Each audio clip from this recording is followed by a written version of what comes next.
want that. Special delivery. I need that.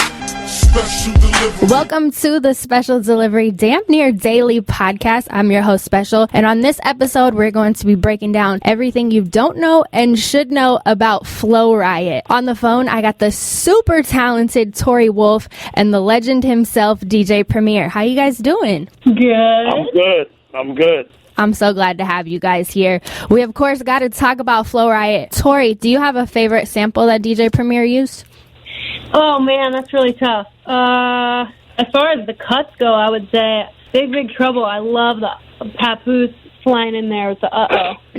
Roaming alone after dark.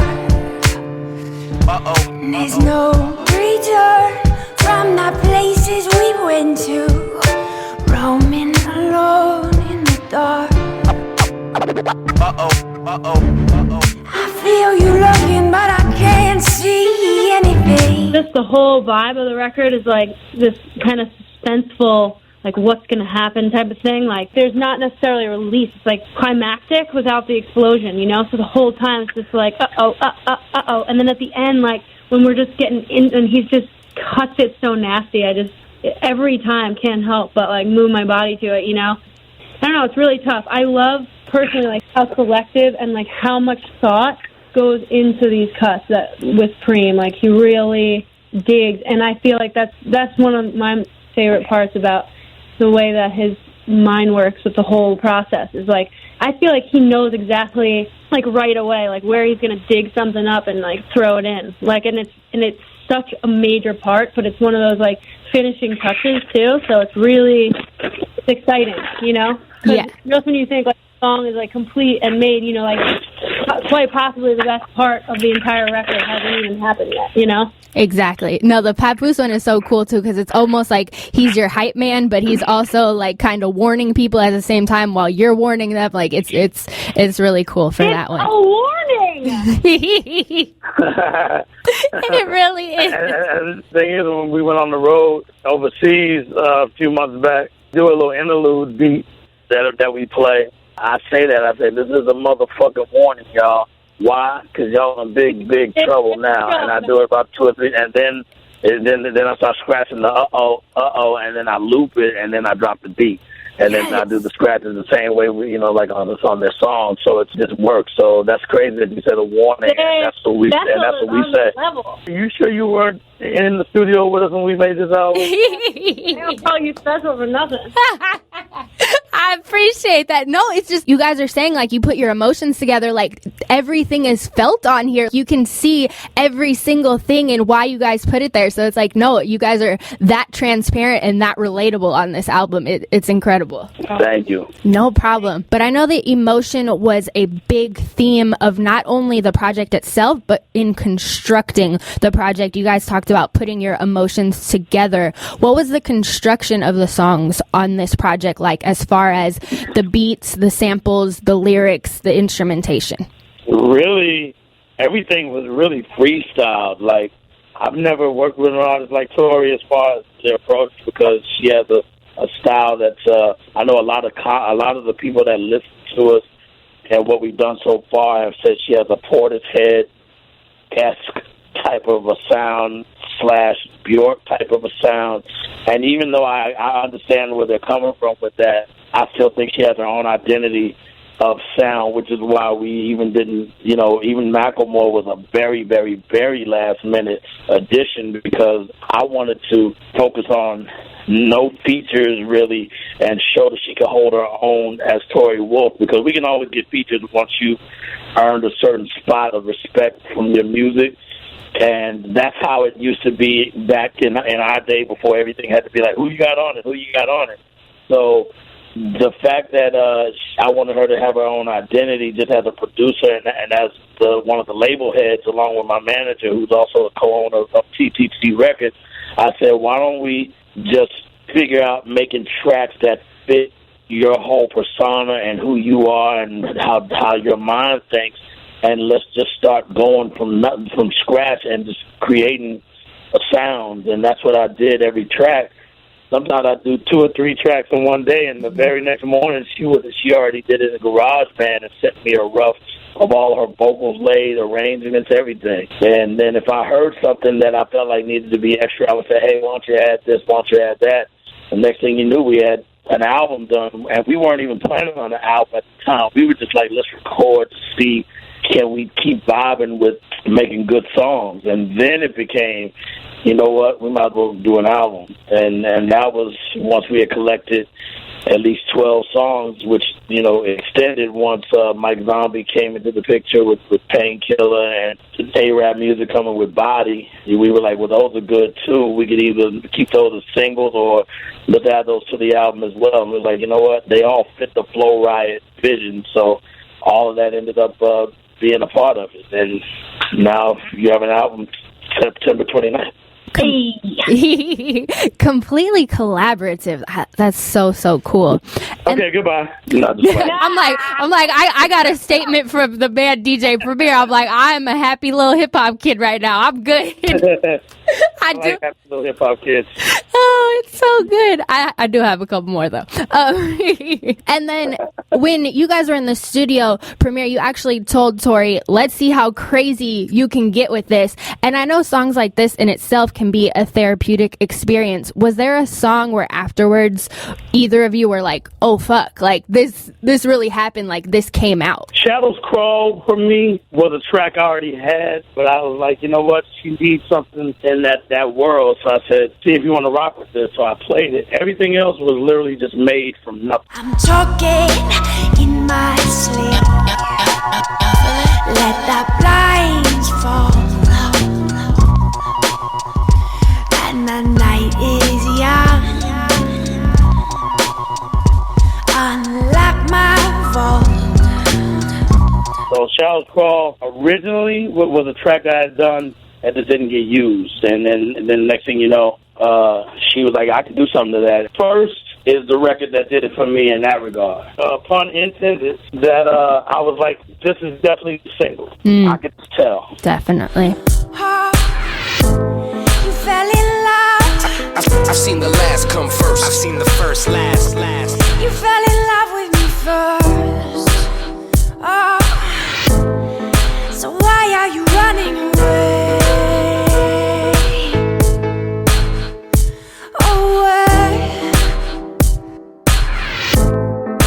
Why are you running away?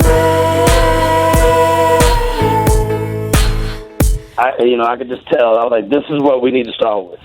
Why did you guys decide to call it Flow Riiot? I really love wordplay, and I love messing around with letters and words, kind of like the part where you put all of your emotion into the words themselves. They're kind of just like outfits that your emotions are wearing. So I kind of like took my name and jumbled it up to see what I can get out of it, and I felt like Flow Riiot coming out of that felt really appropriate for the kind of music that we were making, because it's just like a riot of sound, you know, and like messing with sounds and genres and collaborating and creating something fresh and new together. I think people might not even notice that is a jumble of your name. Like that's crazy. I love that. Yeah, I like that. I like that it's not up front and known right out of the gates either. It's always fun to find out little things later on, you know? Exactly. And then anything else you guys want to tell the people about Flow Riiot? Just get ready for it. I mean, it's a journey through the eyes and soul of Torii Wolf. Even though we're me and A-Rap Music, King of Chill, and Mike Zombie are the catalyst to the sound, it's still her journey at the end of the day, because, you know, once you put the theme music there, now you got to have the script, and she's the script and the story, you know what I'm saying? So all we did was just give her background music to carry the load all the way to the, you know, to the souls of other people. Definitely. You definitely feel her on a different level on this project. Like, there's the relatability and then something that you just wouldn't know firsthand meeting someone, but you get to know this deeper version of her. No question. Yeah, and I definitely want to shout out and credit King of Chill, who's, again, one of my mentors that taught me how to make loops and stuff in my early stage right before I joined Gangstar and when I was a Gangstar, because he is who I, you know, learned how to pattern production styles after, and he actually did the first demos as far as production beat that got me in gear to say, all right, let me stop everything for 2 weeks and just work with Torii.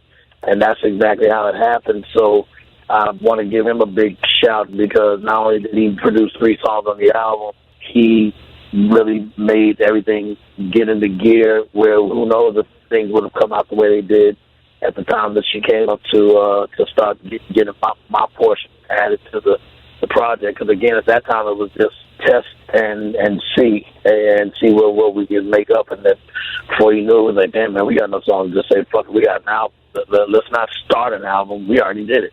Amazing. This project is so emotional. Do either of you have a favorite line from this project? Whoa. Line, I just have favorite songs. What's your favorite song? I love Go From Here. Baby, you and me, so we're not meant to be. No, we're not meant to be. No. You're dancing with a stranger inside, living inside of me. Go slowly now. Because I originally did it for a score to a TV show, and it was a breakup scene, and it was going to be when the credits rolled for a TV series. So when I saw the scene, the vibe of the track just sounded so much like the end of the scene when the credits roll. So when they were like, hey, well, maybe you can make it build up and maybe speed it up and make it more faster and add all this. And I'm like, well, if the credits are going to be rolling by that time and they fade to black, it's not going to be enough time because by that time they're going to do a commercial and it's going to be a waste of tracks. And I like the vibe of it. So I was like, you know what? I'm going to give this to Torii because I can hear her doing something to it. And they were like, well, hold on, wait a minute. Maybe we can find a way to make it work. Just shorten it. I was like, yeah, but that's going to take away from the whole feel of it. So the day I told her that what the situation was, and she was like, yo, bring it to the studio. So when I played it for her, she was like, oh, I love it. I already know what I want to say. And she came back with those lyrics. And I was like, wow, this is the, yeah, I'm glad they turned it down. Yes. So she did exactly what I really wanted it to do for the TV show. So the fact that it didn't work for that, she lyrically put the right emotion into it. And actually, we recorded that at Alchemist, the producer Alchemist. That was the one joint that we actually did at his house. Dope. And everything else is done in my studio. So she lives in L.A. I need a place to work. Alchemist was like, yo, come over here and do it at my house. And she came and recorded with me at his house. And everything, I said, I'll take it back to New York and mix it and add my adjustments to it. And I just really love Go From Here. I feel it on every level of what she said. It's universal to other people's life and relationships. And another one I love a lot is called Where We Belong. I know you're not where you belong, and I hope it's not too long before you're back inside my arms again. Just like these flowers on the floor, you're much farther than before, and I just need you close to me. One of the only sampled songs that I did because I played everything live for the first time on a full album, except for Shadows Crawl, which is samples. Where We Belong is samples, but and then I sample certain scratches and stuff. But the tracks themselves are all live played, which I rarely do when I work with people because I'm known for having unique samples. But I made sure that I covered sampling in it because I wanted to make sure that my trademark style is on the album. But I said, you know what, when you're dealing with somebody that sings, you can go a little bit more further with your range because you're dealing with vocal harmonies and blends of their key and all that stuff. Where with a rapper, any key is necessary, it can work, and you spit your flows and your style to it. But with singing, you got to know how to target the voice, the look, the audience that she's going to be aiming at. All of that comes into your mind when you create. At least for me it does. So those are just two of my favorite ones. I love Big Big Trouble. And I love Free. But I do know one thing better than you do.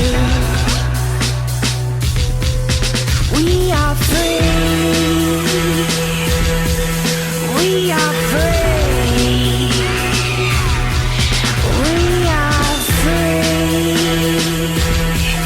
We are free. Free was really left off the album, and it was just a work in progress.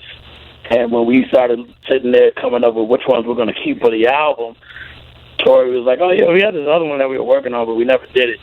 And I was like, let me hear it. And when I heard that beat from King of Chill, I was like, oh, my God, that's got to go on the album. And she went ahead and wrote lyrics to it. She didn't have lyrics to it. She only had a hook that she did.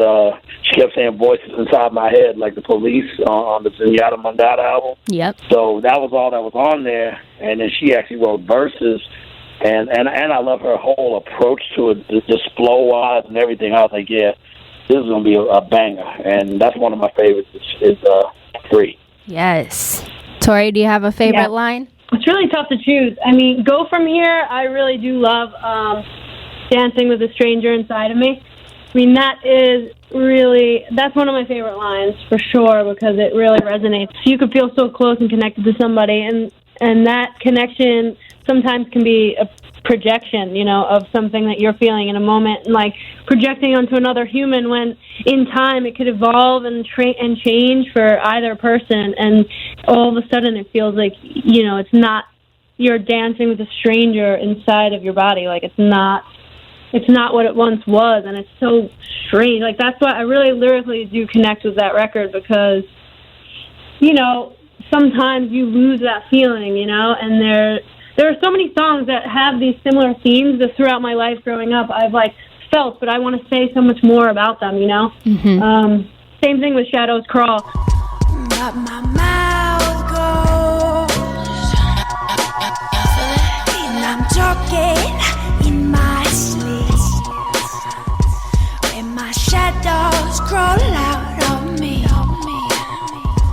with the blind light in my mouth wide, I'm talking in my sleep.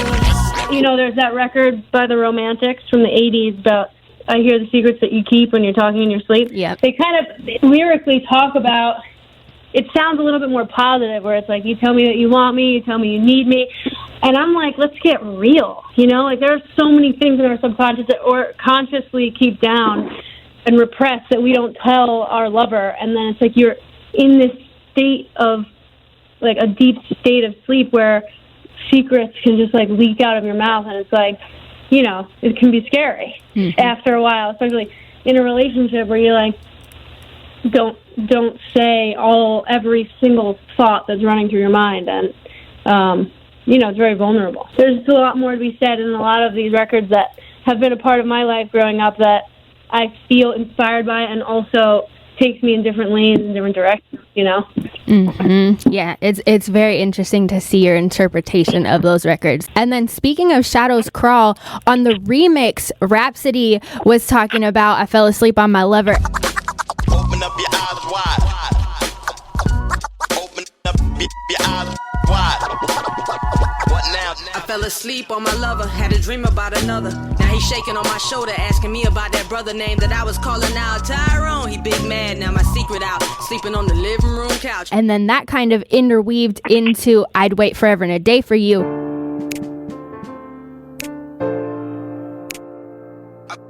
I fell asleep on my lover, had a dream about another. I fell asleep on my lover, had a dream about another. I fell asleep on my lover, had a dream about another. Break me apart. What was that process like? That one was actually done with my band, the Batter Band, and the fact that we got to do a song together with the band was incorporated since we're working on a project as well. And I've been doing a lot of band gigs, and Tori's performed with the band with us and everything. And I'm very, very meticulous about arrangement, because as a fan, I've studied so many great people, and I'm like, damn, why did they put it there? It's not even on the regular 16th bar. It's not on the 8th bar. Why did they put that there? And why did that jump there? So stuff like that makes me go, well, shit, I can do that too. So I'm known for scratching, but not on a ballad. They're not on a slow song. So for some reason, I was like, and that line from Rhapsody works, but it's too fast. And I was like, I wonder how it would sound slowed down, or would she sound like a man or would she still sound like a woman? But the whole key is to sound like just anybody that just any voice that pertains to that lyrical content and theme of the song. Plus, it's part of going, oh shit, that's the line from that song. You know what I'm saying? Because I like doing stuff like hip hop does that all the time. With like, you know, when we did Just to Get a Rep with Gangstar, Guru said it's a daily operation. He made me loosen the park or looking at the train station. But then we did our second album and called it Daily Operation. But people like, oh, that's dope. Like, y'all took Just to Get a Rep lyrics and made that the title of your song. I mean, your album. And I was doing the same thing with Forever and a Day. I was like, you know what?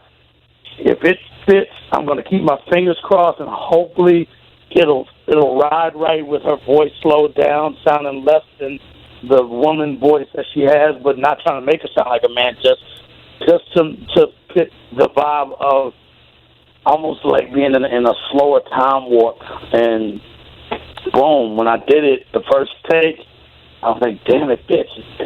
I'm known for my scratching style, so I was like, I gotta break it down where people are like, oh, he caught it and did a little breakdown scratch. So that's why I did that. I fell asleep, did with On My Lover, Digga had a drink, Digga about another. You know, like, I know DJs will still go, yeah, you know, he's doing this style with Torii, he's still incorporating traditional clean scratch styles. You know, so all of that is on my mind, to think about my audience understanding what we're doing and seeing that the hip-hop is still incorporated even with what she does. Definitely. It's not overdone. I just don't want to over-scratch, you know, if you know what I mean. I just want it, but I still want those twinges of cutting where DJs are going, yo, he still applied what we love about him with the turntables into Torii stuff, and it works. It's not like, oh, yeah, he's trying to make it a hip-hop, whatever. It's not, nah, you get it. Yeah. And that line. And I don't mean to cut your wisdom, but the fact that you brought it up is you're one of the people that are equal to what I want people to get and actually peep. And you actually peeped it and brought it up as, yo, why did you do that? So it's like, okay, she gets it. Yeah. Thank you. No, that's so completely fascinating. Like, I love that. And yeah, number two. And then when you guys were in the studio premiere, you actually told Torii, let's see how crazy you can get with this. And I know songs like this in itself can be a therapeutic experience. Was there a song where afterwards either of you were like, oh fuck, like this really happened, like this came out? I think Everlasting Peace did it for me, just because I felt like that record was like initiation. It's all in the air, you hear it everywhere, no matter what you do, it's gonna forever hold on you. California, Throw me out with the sun in your mouth, like you always do. That was the first one that we did together, and I felt, you know, I was like, oh, here we go. Like, this is the test of, like, what's going to come out of my body, like, when this beat, like, I'm met with this beat, you know what I mean? Like, and Preem came up with, and he even said, like, I'm just going to go as left as possible over here, and we'll see what comes out of it. And I was like, oh, man, you know, and it's so, like, it's so different. Like, the sounds, every single part of the composition itself is just different, and I felt really connected with it immediately, and it was just so nice to like set my brain aside and allow my soul to dance on it, you know? Yeah, no, Everlasting Peace is one of my favorites because I think it's just such a good, not only introduction, but such a good marriage of you two to be able to play off of each other. And then that, of course, has the Marlena Shaw sample. Why did you choose to use the Marlena Shaw sample versus like the Marvin Gaye one? Well, you know, for one, I used Marlena Shaw when we did Check the Technique on our Stephanie Arena out for Gangstar. So I really didn't know that record as fully until I did it, you know, back in 1990. You know, like the Marlena Shaw, that's scratched in. You know, I didn't sample it, you know, I flew it in with the turntable. And because back when we did Lincoln, I was supposed to do Lincoln Lawyer, the movie, they wanted me to do a new version of California Soul. So I was like, send me the session. And they were like, we don't have a session, but we do have an acapella. I was like, you do? Nobody has that. I'm like, oh, man, send me that. And then they ended up not using it. They said, we're going to go ahead and just go with the original version that Marlena did, with the musicians, and not do a revised version. They said, but you can go ahead and just keep the acapella. So I've never used it until Torii came, and I was like, yo, this shit, I'm just playing around with ideas. Everything is just a test. Mm-hmm. And then once I flew it in, just on first listen, I was like, yo, that thing goes. It sounds so dope how she sounds singing to that very intro before Torii comes in. I just love it. And then from there, all those weird, kind of sinister but not mean keys I'm playing, it just sounds dope to me. And I was just like, man, there's something there already where we're already on the right track. So I was like, let's start from here and continue. Thank you again so much. Have a great day. All right. We appreciate it. Thank you, Special. No problem. And thank you again for checking out this Special Delivery Damn Near Daily podcast. Go get Flow Riiot. It's out right now. And if you like this, make sure to hit that follow or subscribe button and tweet me letting me know what your favorite part was. I'm on Twitter at SpecialSays, or you can hit me on Instagram or Snapchat. Those are at SpecialSays as well.